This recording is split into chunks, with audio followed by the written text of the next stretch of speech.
Assalamualaikum warahmatullahi wabarakatuh.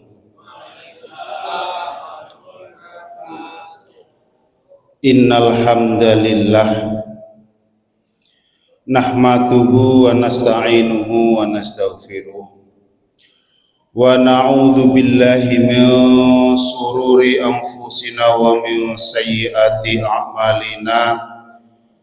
May yahdihillahu fala mudilla lah wa may yudlil fala hadiyalah. Ashhadu an la ilaha illallah wahdahu la syarikalah wa ashhadu anna Muhammadan abduhu wa rasuluhu la nabiyya ba'dah. Allahumma salli wa sallim ala sayyidina Muhammadin wa ala ali sayyidina Muhammad. Faya ayyuhal hadirun rahimakumullah, ittaqullaha haqqa tuqatihi wa la tamutunna illa wa antum muslimun. Allahumma nawwir qulubana wa quluba jami'i man hadara fi majlisina hadza bi nuril ma'rifah wa ilmil mukasyafah wal basirah wal iman wal islam. Ya Fattahu ya Alim, iftah qulubana wa qulubahum futuhal arifin. Rabbana ftah bainana wa baina qaumina bil haqqi wa anta khairul fatihin. Allahumma inna nas'aluka fahman nabiyyin wa hifdzal mursalin wa ilhamal malaikatil muqarrabin. Allahumma aghnina bil ilmi wa zayyinna bil hilmi wa akrimna bit taqwa wa jammilna bil afiyah bi rahmatika ya arhamar rahimin. Rabbi shrah li sadri wa yassir li amri wahlul 'uqdatam min lisani yafqahu qawli. Amin. Amma ba'du. Hadratul kiram, para alim, para ulama, para kiai, para tokoh masyarakat, hadirin wal hadirat rahimakumullah. Alhamdulillah wa syukrulillah bahwasanya pada pagi hari ini kita masih diberi kesempatan oleh Allah Subhanahu wa taala sehingga kita bisa melaksanakan sholat subuh berjamaah dan dilanjutkan dengan majelis taklim. Bapak Ibu rahimakumullah, saya akan terangkan masalah fikih dulu, baru nanti dilanjutkan di sisi tasawufnya. Bismillahirrahmanirrahim. Wa nutiba, dan disunnahkan. Di dalam kitab fikih ada kalimah wayusanu, disunahkan. Wa nutiba makna juga disunahkan. Wayustahabu maknanya juga disunahkan. Apa perbedaannya antara nutiba, wayusanu, wayustahabu? Saya jelaskan. Kalau wayusanu itu makna daripada sunnah yang artinya ketika dilaksanakan mendapat pahala, ketika tidak dilaksanakan tidak mendapat dosa. Itu wayusanu, hukum sunnah ya. Kemudian ada kalimah wayustahabu. Kalau wayustahabu itu dari sisi makna terjemah, maknanya juga disunahkan, tapi ketika perintah itu dilaksanakan, maknanya orang itu sudah pengen mendekat kepada Allah Subhanahu wa ta'ala. wa yustahabu levelnya lebih tinggi daripada wa yusanu. Kemudian ada juga di kitab dikatakan wanudiba. Makna terjemahnya disunahkan juga. Tapi kalau wanudiba itu ada selisih pendapat di antara 4 madhab. Kalau kalimah wanudiba ada kalanya menurut Imam Syafi'i itu sunnah, ada kalanya menurut Imam Hambali atau madhab Hambali itu wajib. Ya, contoh Imam Syafi'i mengatakan sholat berjamaah hukumnya fardu kifayah.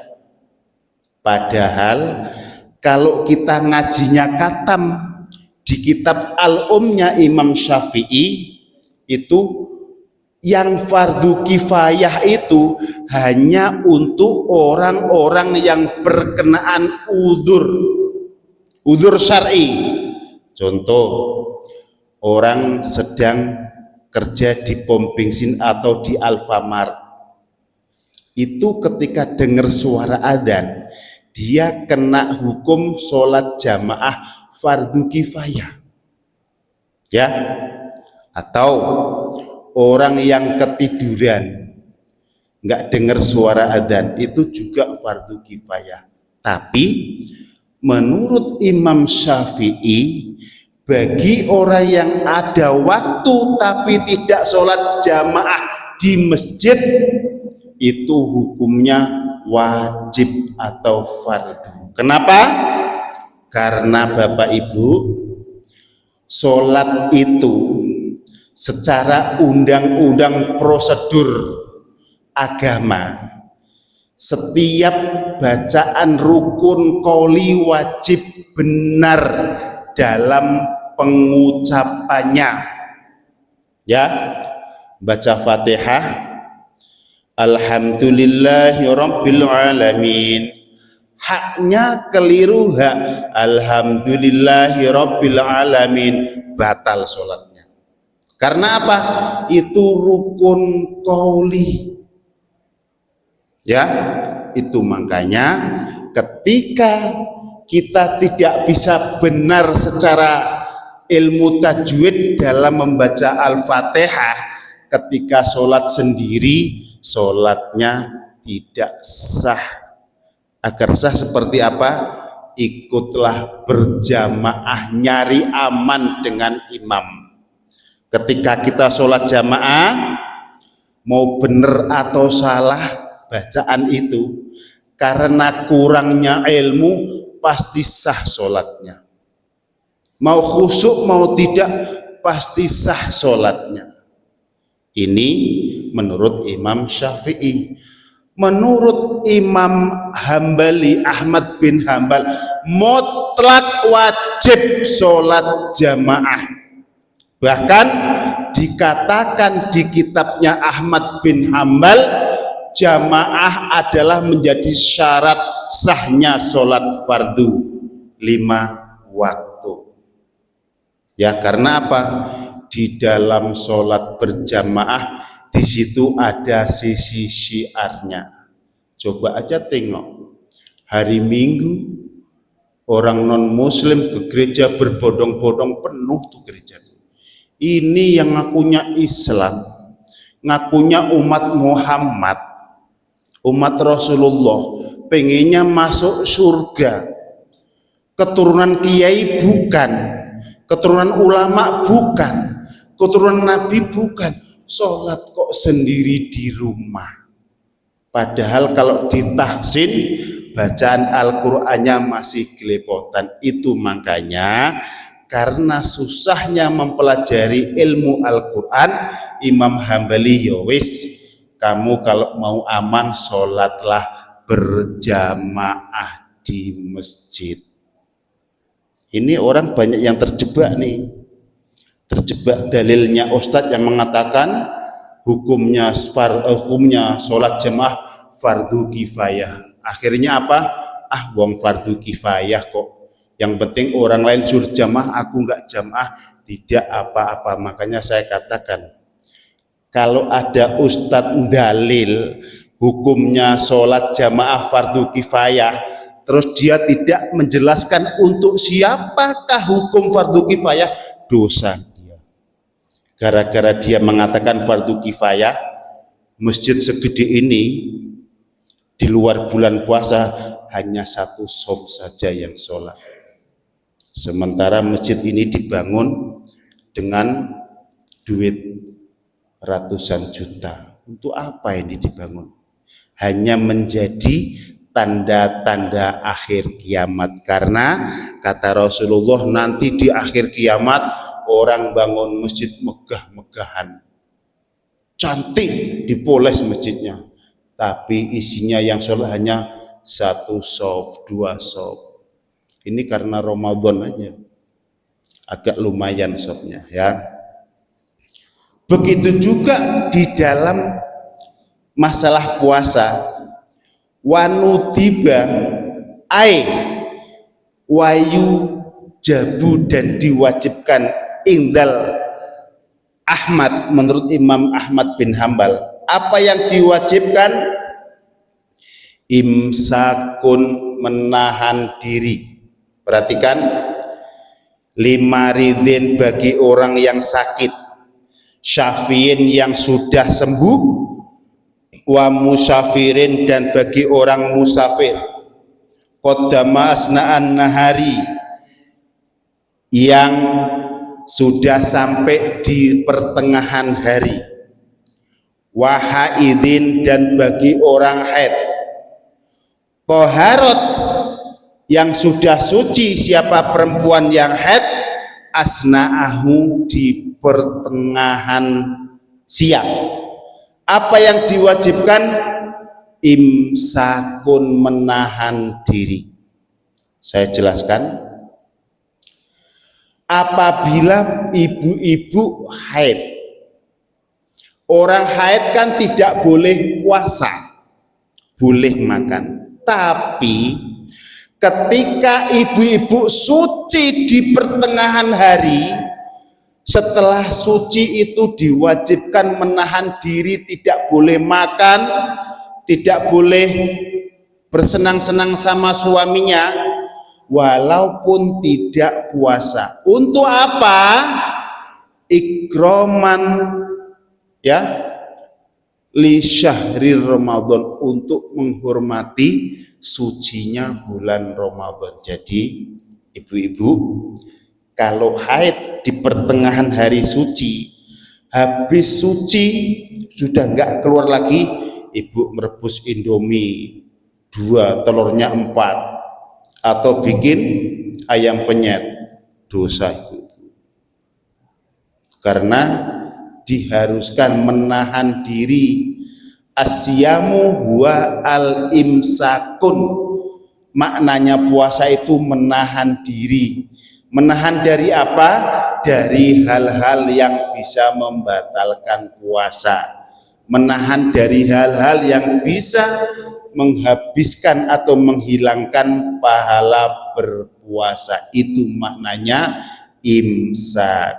Begitu juga bagi orang yang sakit, ketika sudah divonis sembuh sama dokter pada siang hari, setelah sembuh walaupun tidak puasa, dilarang makan pada siang hari.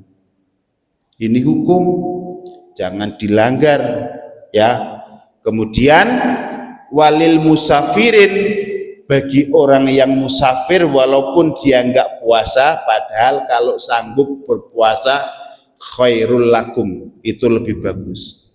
Orang musafir ketika di perjalanan boleh makan, tapi kalau sudah sampai tempat tujuan pada siang hari, setelah sampai dilarang makan atau berbuat hal-hal yang dilarang di siangnya bulan Ramadan. Paham di sini ya? Itu hukumnya dosa, karena orang yang makan di siang hari walaupun dia sakit atau musafir, ketika sudah sampai maka diharuskan menahan diri atau al-imsakun. Idza aftara shaimu fi nahari ramadhana amidan, ketika seorang yang berpuasa membatalkan puasa pada siang hari dengan sengaja, bighairi udrin, dengan tanpa udzur, walau bighairi jima'in, walaupun dia tidak jima, faqad irtakaba isman adiman, maka hukumnya dia sedang menumpuk-numpuk dosa yang besar. Wa ala walihi al-amiru idza balaghahu dzalika ayu azzirahu wa yu'adibahu li'annahu iktarafa maksiatin. Ketika bapak ibu padahal masih sanggup nih berpuasa, karena kepengin membatalkan puasa di siang hari tanpa udzur, ya, membatalkan puasa di siang hari tanpa udzur, walaupun menurut Imam Syafi'i hanya didenda, suruh bayar qadha saja. Saya jelaskan hukumnya dari sisi Imam Hambali atau Imam Ahmad bin Hambal. Walaisa fiha haddan wala kifaratan fathabata fiha ta'yirun wa ala kulli muslimin arafa dzalika ayyanhahu. Ketika ada hal demikian di siang bulan puasa, orang membatalkan puasa tanpa udzur, enggak sakit, enggak apa, dibatalkan, maka pemerintah setempat atau ustadz setempat wajib menakzir atau menghukumnya. Seperti di Aceh. Di Aceh itu ada orang selingkuh, langsung ditakzir, dihukum di depan umum. Harusnya di sini juga begitu, ya. An hadzal munkari wa ya'idhuhu bima yardahu an misli. Wa ba'du salafi ghalada alaihi wa lam yaktafi bi qada'in yaumin alaihi wa aujaba alaihi kafaratun misla kafaratil jima'i kiasan li syahwatil batini ala syahwatil farji wa huwa madhabun hanafiyun, madhabun ahmadun, wa madhabun al-adrai wa thauri wa isaqo bin ruhiyan wal masyhuru fi madhabin malik. Menurut tiga madhab, Hanafi, Hambali, Maliki, orang yang makan di siang hari membatalkan puasa dengan tanpa udzur, itu hukumnya sama dengan jima di siang hari. Ini menurut tiga madhab. Kenapa? Karena Bapak Ibu, orang jima di siang hari ketika di luar bulan puasa hukumnya boleh, bahkan diperintah kalau kepengen. Sama, makan di siang hari di luar bulan Ramadan juga hukumnya boleh, karena tidak ada larangan, makan malah diperintah biar ada kekuatan. Kemudian kata Imam Ahmad bin Hambal, makan di siang hari hanya dikasih hukum hanya membayar qadha saja. Kenapa jima di siang hari kok mendapat kifarat? padahal hukumnya sama-sama diperbolehkan. Maka menurut Imam Hanafi, Imam Maliki, Imam Hambali, kalau bapak ibu makan membatalkan puasa di siang hari tanpa udzur, maka hukumnya juga sama jima di siang hari, mendapatkan sanksi yaitu kifarot. Bagaimana cara bayar kifarot? Yang pertama, puasa saumus syahroini mutatabi'aini, puasa 2 bulan harus berturut-turut. Itu bagi orang yang melanggar membatalkan puasa di siang hari. Puasa 2 bulan berturut-turut, misalkan sudah goal nih 1 bulan, tambah lagi 1 bulan, sudah 29 hari, ke-30-nya batal, wajib ngulang lagi dari 0, 2 bulan lagi. Ini beratnya kita membayar kifarot, atau kita memberi makan 60 orang miskin. Ini beratnya kita bayar kifarot. Jadi menurut Imam Hambali, kalau bapak ibu makan di siang hari membatalkan sholat, membatalkan puasa tanpa udzur, maka tidak cukup dengan qadha. Wajib qadha, juga wajib membayar kifarot. Ya, bayar kifarot caranya puasa 2 bulan berturut-turut, atau memberi makan 60 orang miskin, atau memerdekakan budak. Sekarang sudah tidak ada budak di Indonesia. Ya, itu makanya jangan macam-macam di bulan Ramadan. Ini hukum dari Allah Subhanahu wa ta'ala. Kalau menurut Imam Syafi'i agak mudah, cukup bayar qadha saja dan membayar fidyah. Tahu fidyahnya? Setelah qadha, kalau batal 1 kali, hanya memberi makan atau membayar fidyah beras 6,7 on.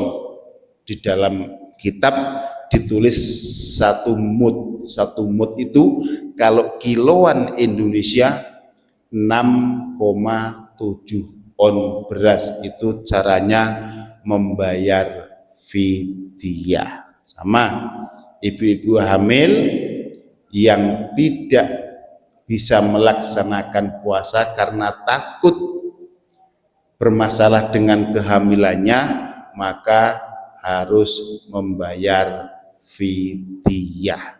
Dalam 1 hari puasa 1 mud atau 6,7 on beras. Paham di sini ya? Biar apa ini diterangkan, biar tidak macam-macam, hanya pusing sedikit membatalkan puasa. Ya, padahal itu godaan, ujian dari Allah Subhanahu wa ta'ala. Selanjutnya saya membawa kitab Sahih Bukhari. Saya akan menerangkan masalah as-siyamu junnatun. Bismillahirrahmanirrahim. Fikih sudah selesai. Di sesi yang kedua kita membahas masalah hadis yang diriwayatkan oleh Abu Hurairah radhiyallahu anhu. Banyak para ustadz membaca hadis ini. Bismillahirrahmanirrahim. Anna Rasulullah sallallahu alaihi wasallam qala as-siyamu junnatun. Nanti saya terangkan apa maknanya junnah. Sebelum saya menerangkan hal ini, saya akan memberikan penjelasan apa maknanya siam dan saum. Kalau saum itu hanya menahan satu hal. Contoh, bapak ibu lagi marahan dengan istrinya. Aku nggak mau teguran sehari ini, nggak mau menyapa suamiku. Itu namanya asaum, hanya menahan satu hal. Tapi kalau yang namanya asyam, seperti yang di Al-Quran, ya ayyuhalladzina amanu kutiba alaikumus syiyam, seperti perintah Allah. Syiyam itu di samping kita suruh menahan makan, menahan lapar, menahan haus, dan lain sebagainya, kita harus menahan hal-hal yang bisa menghilangkan pahala puasa. Itu maknanya syiyam. Di sini kata Rasulullah Shallallahu Alaihi Wasallam, asyamu junnatun, fala yarfath wala yaskhab, wa fi riwayatin ukhra wala yajhal, wa inimru'un qatalahu aw syatamahu falyakul inni shaimun, inni shaimun. Saya akan terangkan dari sisi makna junnah. Junnah di sini maknanya benteng, ya, benteng atau perisai. Bagi orang yang bisa melaksanakan siam itu puasa di siang hari, tidak rofah, tidak mencaci, tidak melaksanakan hal-hal yang bisa mengurangi pahala puasa, maka orang itu pasti akan mendapat junnah atau benteng. Junnah atau benteng dari apa? Pertama, bagi bapak ibu yang puasanya lulus menurut undang-undang agama Islam, puasanya benar diterima oleh Allah Subhanahu wa Ta'ala, maka setelah datang hari raya Idul Fitri, Syawal sampai setahun ke depan, sampai bulan puasa lagi, insya Allah ketika kita mau kesandung dengan hal-hal yang maksiat, kita dibentengi oleh Allah Subhanahu wa Ta'ala. Apa maknanya? Kalau orang yang puasanya diterima oleh Allah Subhanahu wa Ta'ala, insya Allah dia tidak akan melakukan maksiat dengan sengaja. Ini satu, maknanya junnah, benteng, ya. Yang kedua, kata Imam Ibnu Hajar Al-Asqalani di dalam kitab Fathul Barinya, Fathul Bari itu yang menyarahi Sahih Bukhari. Setelah Ramadan selesai, Syawal sampai bulan puasa ke depan, ketika kita malas melaksanakan ibadah, maka Allah akan membuat kita ringan untuk melaksanakan ibadah. Karena apa? Kita bisa mendapatkan asyamu junnatun, mendapatkan benteng dari Allah Subhanahu wa Ta'ala. Mafhum mukhalafah dari hadis ini kenapa? Bagaimana? Kalau habis puasa sebulan, kok kita masih mudah melaksanakan maksiat setelah bulan Syawal, itu artinya puasa kita enggak diterima oleh Allah Subhanahu wa Ta'ala. Puasanya hanya mendapatkan lapar dan haus saja. Ya, jadi ciri-ciri puasa yang diterima Allah adalah kita senantiasa fal yajdad bitaatin, kita bertambah taat kita. Ini maknanya. Sama ketika habis bulan Ramadan, bulan Syawal sampai puasa tahun depan, kok kita malas untuk melaksanakan ibadah? Dengar adzan, kan fardu kifayah jamaah, sholatnya di rumah saja kah? Itu bertanda puasanya enggak diterima oleh Allah Subhanahu wa ta'ala. Karena kenapa? Puasanya tidak menghasilkan membekas di dalam kehidupan kita.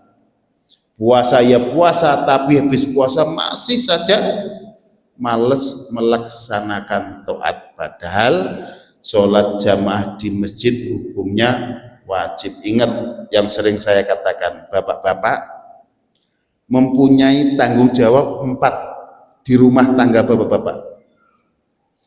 Bapak punya istri, kalau sholatnya istri nggak sah, bapak ini dapat dosa semua. Karena kewajiban suami untuk mendidik secara agama.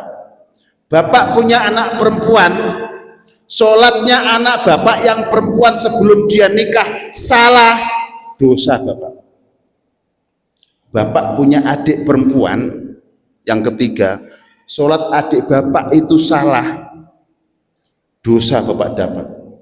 Yang keempat, bapak-bapak punya ibu kandung, ketika sholatnya ibu kandung bapak salah, bapak enggak mendidik, dosa bapak.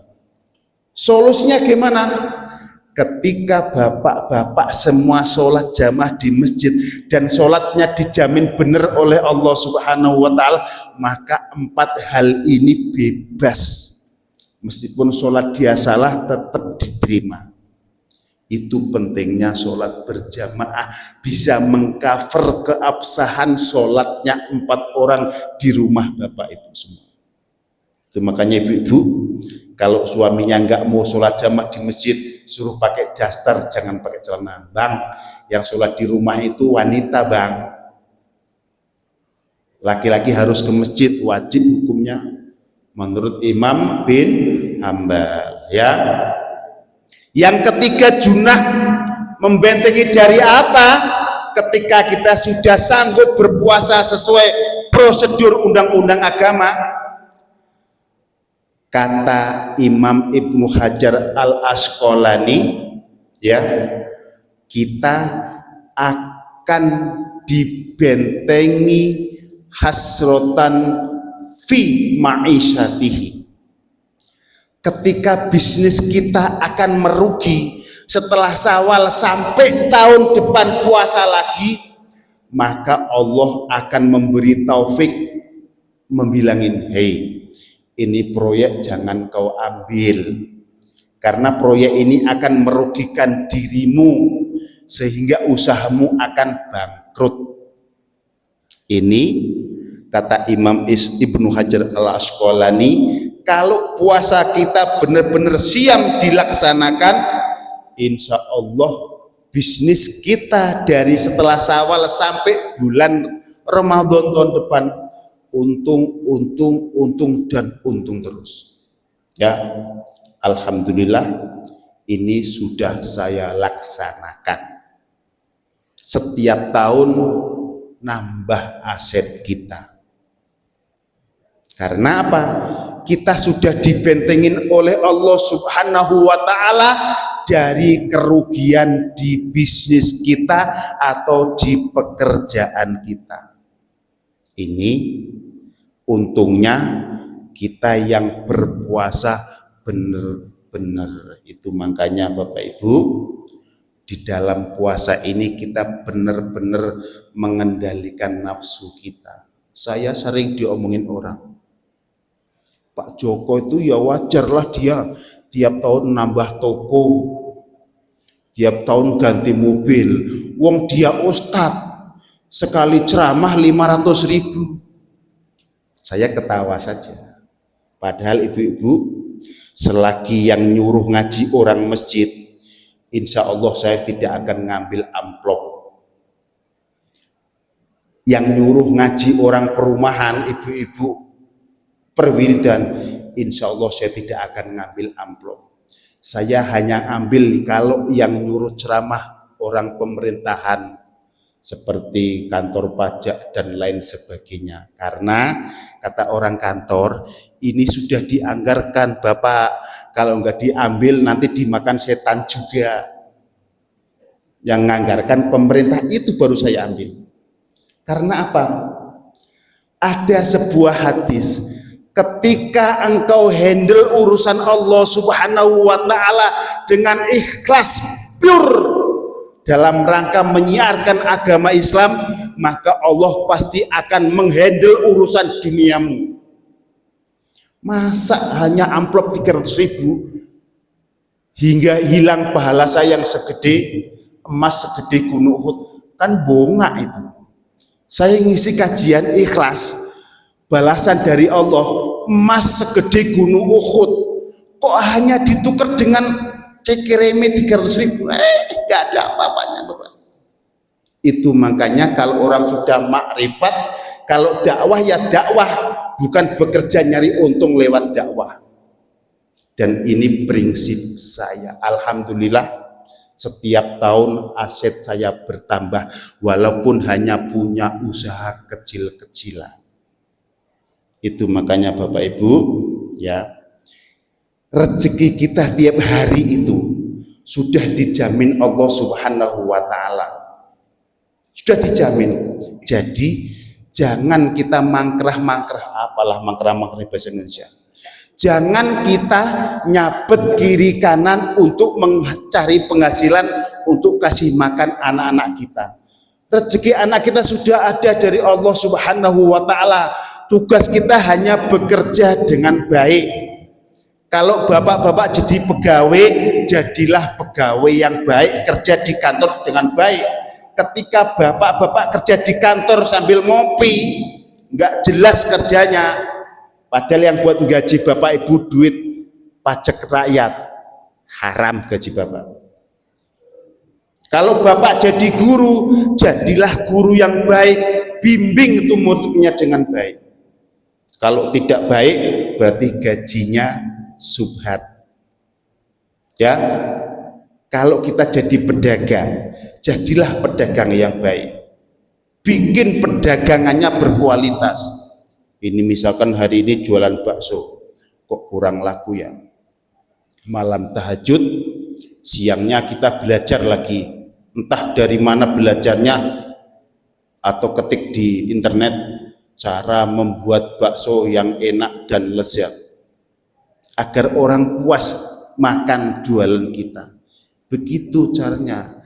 Jangan sabet kiri kanan, tidak memikirkan itu halal atau haram. Rezeki kita sudah dijamin oleh Allah Subhanahu wa ta'ala. Tugas kita hanya bekerja.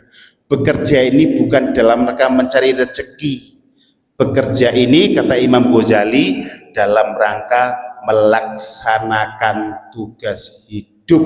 Rizkimu sudah dijamin Allah Subhanahu wa ta'ala. Wallahu a'lam bis-shawab. Sudah masuk Isyraq.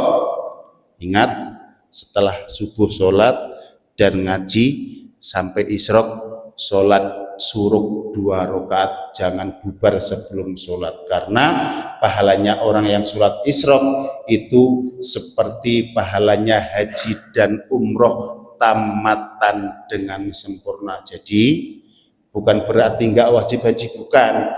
Bagi yang nggak sanggup pergi haji dan umroh, cukup sholat subuh berjamaah, iktikaf di masjid, menunggu Isyraq, sholat 2 rakaat.